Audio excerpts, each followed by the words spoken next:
So apparently there was an award show that I had no clue was taking place. I don't know how many people actually did. I'm assuming that there were a lot of fan votes and a lot of mistakes because of fan voting.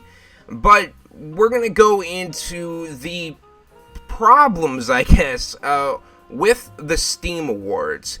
And we're going to go into an article that talks about how Starfield and Red Dead Redemption 2 won 2 awards that they really had no business winning.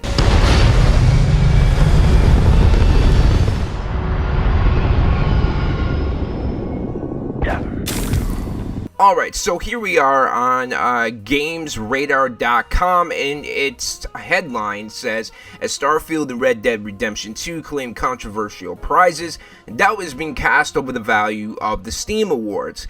And it says, but what can you do about a literal popularity contest? And all of, for those who don't know, all of Steam Awards are based strictly on fan voting, so there's no industry insiders or anything like that that kind of dictate the award winners.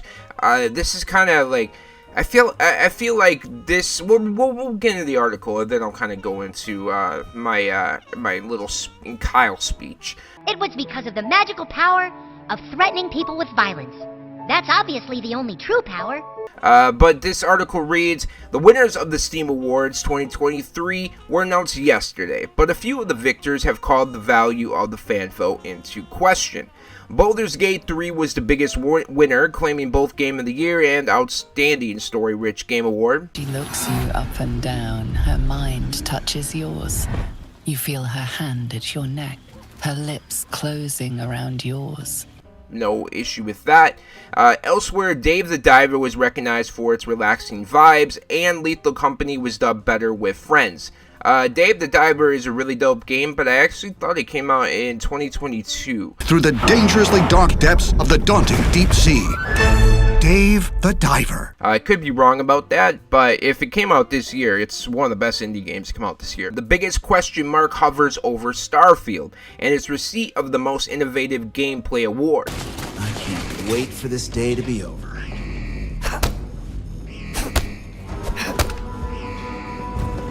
I've not played the other nominees in this category, but Bethesda's latest is built firmly upon the bones of games the studio has been making for decades. And whatever you think of Starfield, I'm not sure that counts as innovation in the traditional sense.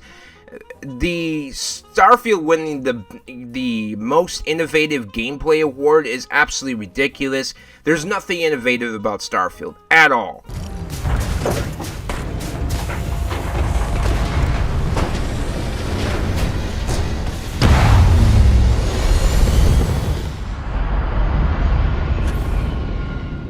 Like, literally, it is Fallout 4 in space. They use the same engine. They didn't rebuild a new engine, which you thought with a new IP, you'd think they would take the time to build a new engine, but they couldn't even do that. The game also has been broken and countless glitches, which, you know, that's Bethesda for you. But where's the innovation? The spaceships, the fact that you can build spaceships, we've had games like that. No Man's Sky is more innovative than Starfield. Look at you, you're like little deer. And that came out on August 9th, 2016. And obviously, you know, when No Man's Sky came out, there was a lot of problems. It definitely is not the game that you see currently. But even so, it's absolutely ridiculous that Starfield would win the most innovative game. That's just, I don't understand that fan vote. Elsewhere, Red Dead Redemption 2 claimed the Labor of Love Award, a prize that Valve describes as being reserved for devs that continue to nurture and support their creation. What? We were promised a lot, and Rockstar essentially just said, nah, we're working on GTA 6, we don't have time for Red Dead Redemption 2, we're going to invest in GTA Online because that's where our money comes from, but Red Dead Redemption 2 continue to nurture and support their creation. This is an article from Polygon, and it says, a fond farewell to Red Dead Online, riding off into the sunset. Red Dead Online has reached the end of its lifespan. It is both a fantastic experience that I've explored for hundreds of hours, and the game will never meet its full potential, forever in the shadow of a bigger and vastly more profitable sibling, Grand Theft Auto Online. So this article just goes on to talk about exactly what I had said, which is Rockstar saw no real money in supporting or kind of innovating for Red Dead Redemption 2, so they essentially kind of ditched that game and went strictly to GTA Online while still making GTA 6. So it's just absolutely ridiculous that this Red Dead Redemption 2 would win this type of award, but again, this is fan voting, so they're the ones who are saying this.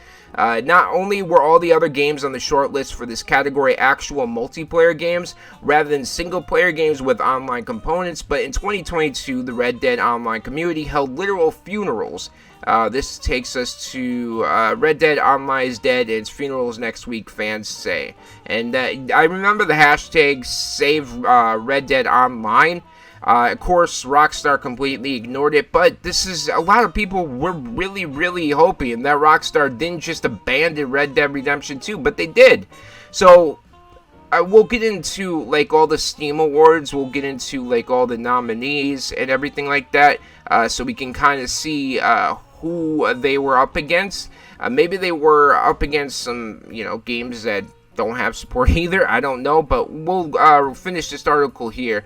It says the third question mark has been drawn over The Last of Us Part 1, which won its award for Best Soundtrack. Gustavo Santaolall's score is undeniably excellent. I apologize, the man is a genius. Last of Us has one of the best soundtracks of all time, but it was composed for a game that initially came out in 2013.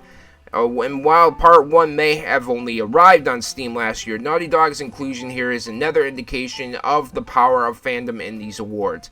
Yeah, Last of Us Part 1 has an incredible soundtrack.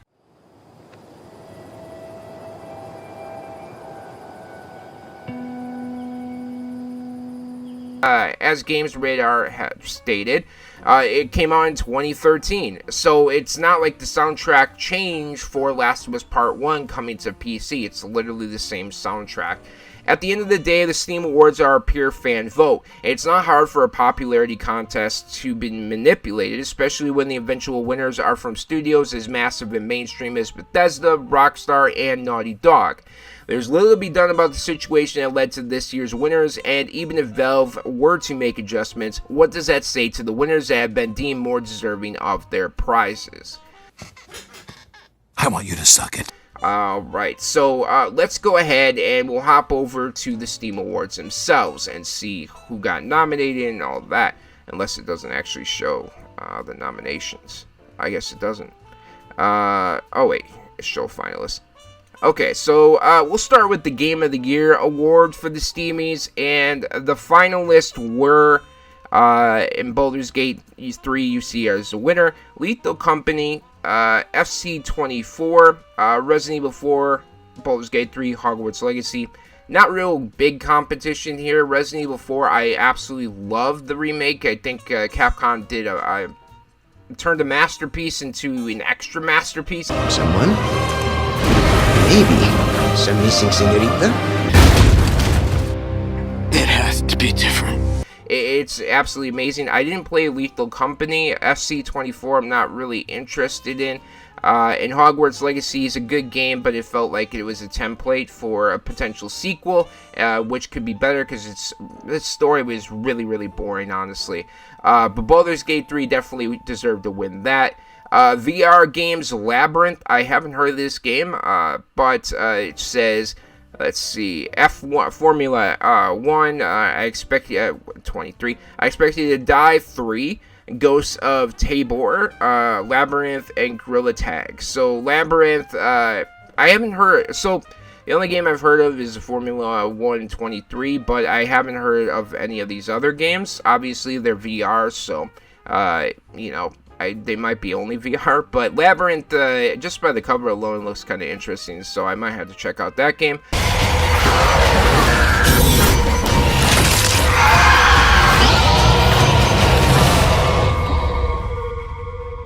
2023. So here's the Labor of Love award that the Red Dead Redemption 2 won.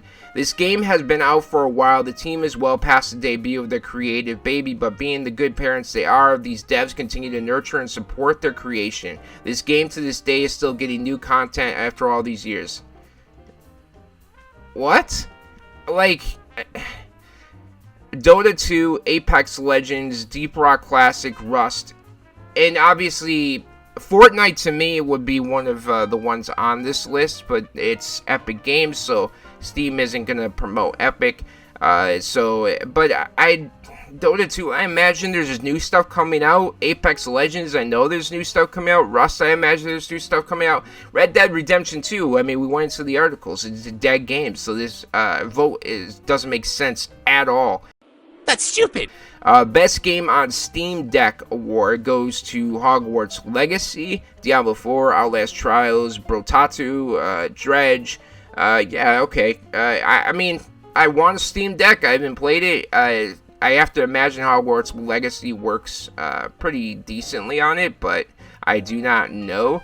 Better with Friends award. Lethal Company won this award. Let's see, Sunken Land, Dark Tide, Party Animals, and Sons of the Forest were the other nominees. We also have, let's see, Outstanding Visual Style award. This is visual style doesn't aspire to real-world graphical fidelity. Through a noble goal in itself, it describes a distinctive look and feel that fuses an entire game. So Atomic Heart, Cocoon, High on Life, Inward, Darkest Dungeon are the other nominees. Inward, I have no clue what this game is.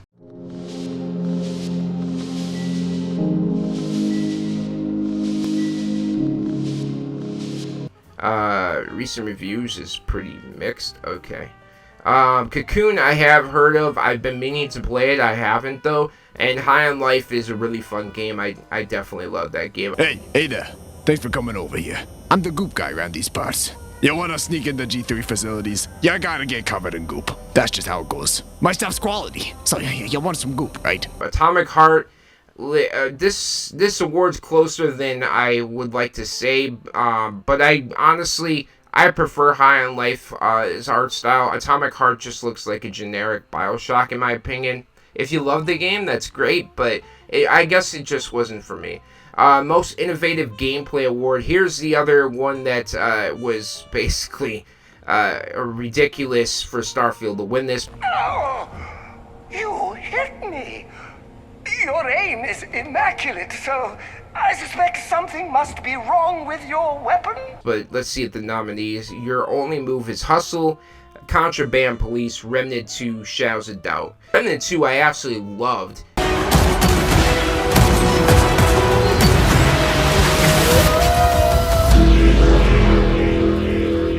I think that game actually deserves it over Starfield.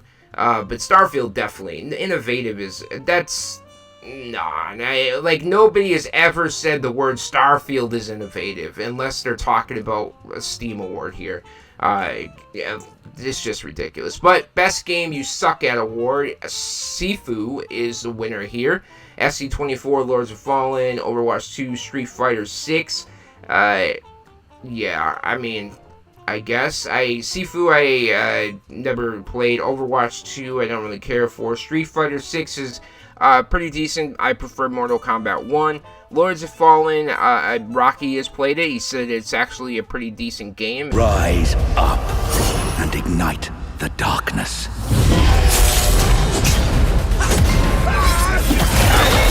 And kind of just got hate for no reason. For the most part, I'm sure there's problems and flaws with the game, but it just doesn't make a lot of sense. Best Soundtrack Award. Here's the other one that we had talked about. Last of Us Part 1. What are the nominations? Okay, that's ridiculous. No, Hi-Fi Rush has a far better soundtrack than Last of Us. Listen, actually, let me say this. First of all, Last of Us Part 1 shouldn't even be part of this list. It came out in 2013, it's not a new soundtrack, therefore it should be disqualified automatically. Hi-Fi Rush has one of the best soundtracks I've ever heard in gaming.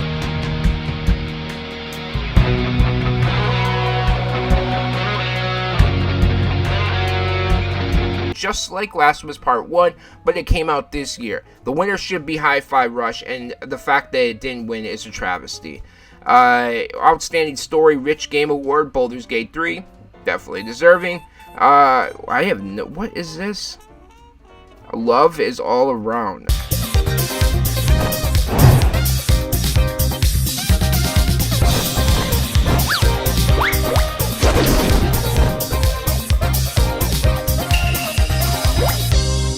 Okay, I don't know, very positive. Maybe I might have to try it.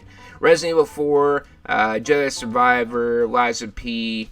I would, personally, I love Jedi Survivor a lot, but I'm sure Baldur's Gate 3 has an excellent story. But yeah, Jedi Survivor would be my winner here, just because I haven't gotten to Baldur's Gate 3, and in 2024, I'm hoping to do so. Sit Back and Relax Award. So Dave the Diver won this award, and Coral Island, Potion Craft, City Skylines 2, and Train Sim World 4. Dave the Diver is definitely deserving of that. And when he isn't merely surviving or rummaging resources, he's often found snapping photographs, racing seahorses, farming, and really anything that grabs his attention. So, I didn't vote in the Steam Awards. I didn't know it was taking place, but obviously those 3 awards are that we went over are absolutely ridiculous. That Starfield would win for innovation, Last of Us would win for the best soundtrack when it came out in 2013, and the best like ongoing or nurturing or support was Red Dead Redemption 2, which died in 2022. So save Red Dead Online was a hashtag, and apparently the people that voted for Red Dead Redemption 2 didn't get the memo. Essentially, Steam Awards is not that big of a deal, obviously, because nobody has really kind of talked about it too much.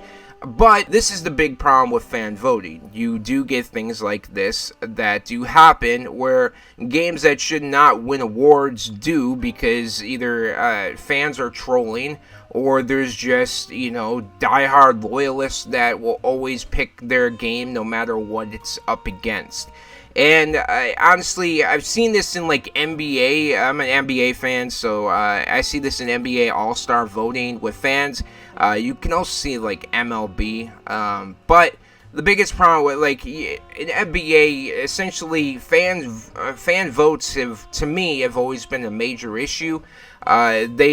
Because fans have voted for players that have rode the bench the whole entire year or have been out the whole year, and then they vote them to be in the starting 5 of the NBA All-Star game. It doesn't make a lot of sense. It's looking like LA Fitness at 3 o'clock right now. But they do it because they're either loyalists or they're just trolling, essentially. You gotta pay the troll toll. If you want to get into that boy's hole, you gotta pay the troll toll to get in. And I've always been an advocate for having fan votes be a certain percentage, and then critics slash insiders be another certain percentage, and then maybe you have like another kind of tiebreaker, or you know, a smaller percentage go to possibly the ones that are holding the awards, like people that work at Steam. They would have a vote as well. They wouldn't just vote as fans, their vote would be a certain percentage. But this whole thing obviously just shows the issue with fan voting and what can happen, and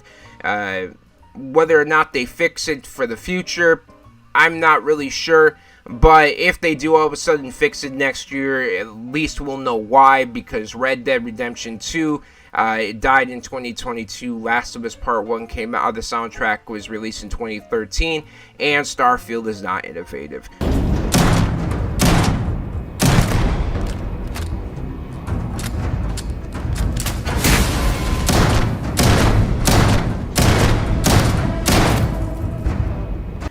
But we definitely want to hear from you. What are your thoughts on the Steam Awards? Did you vote in the Steam Awards? If so, who did you vote for? Were your picks for Red Dead Redemption 2, Starfield, or Last of Us Part 1? Let us know in the comments down below.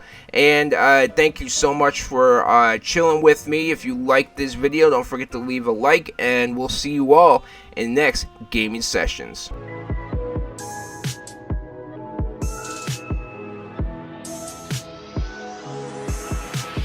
It's out of my head to the depths of the universe. It's a spell or a chance just to open up a newer curse. If I swim too far, then my head goes under. If we take it as it is, then there ain't no wonder. It's hard to imagine that just one little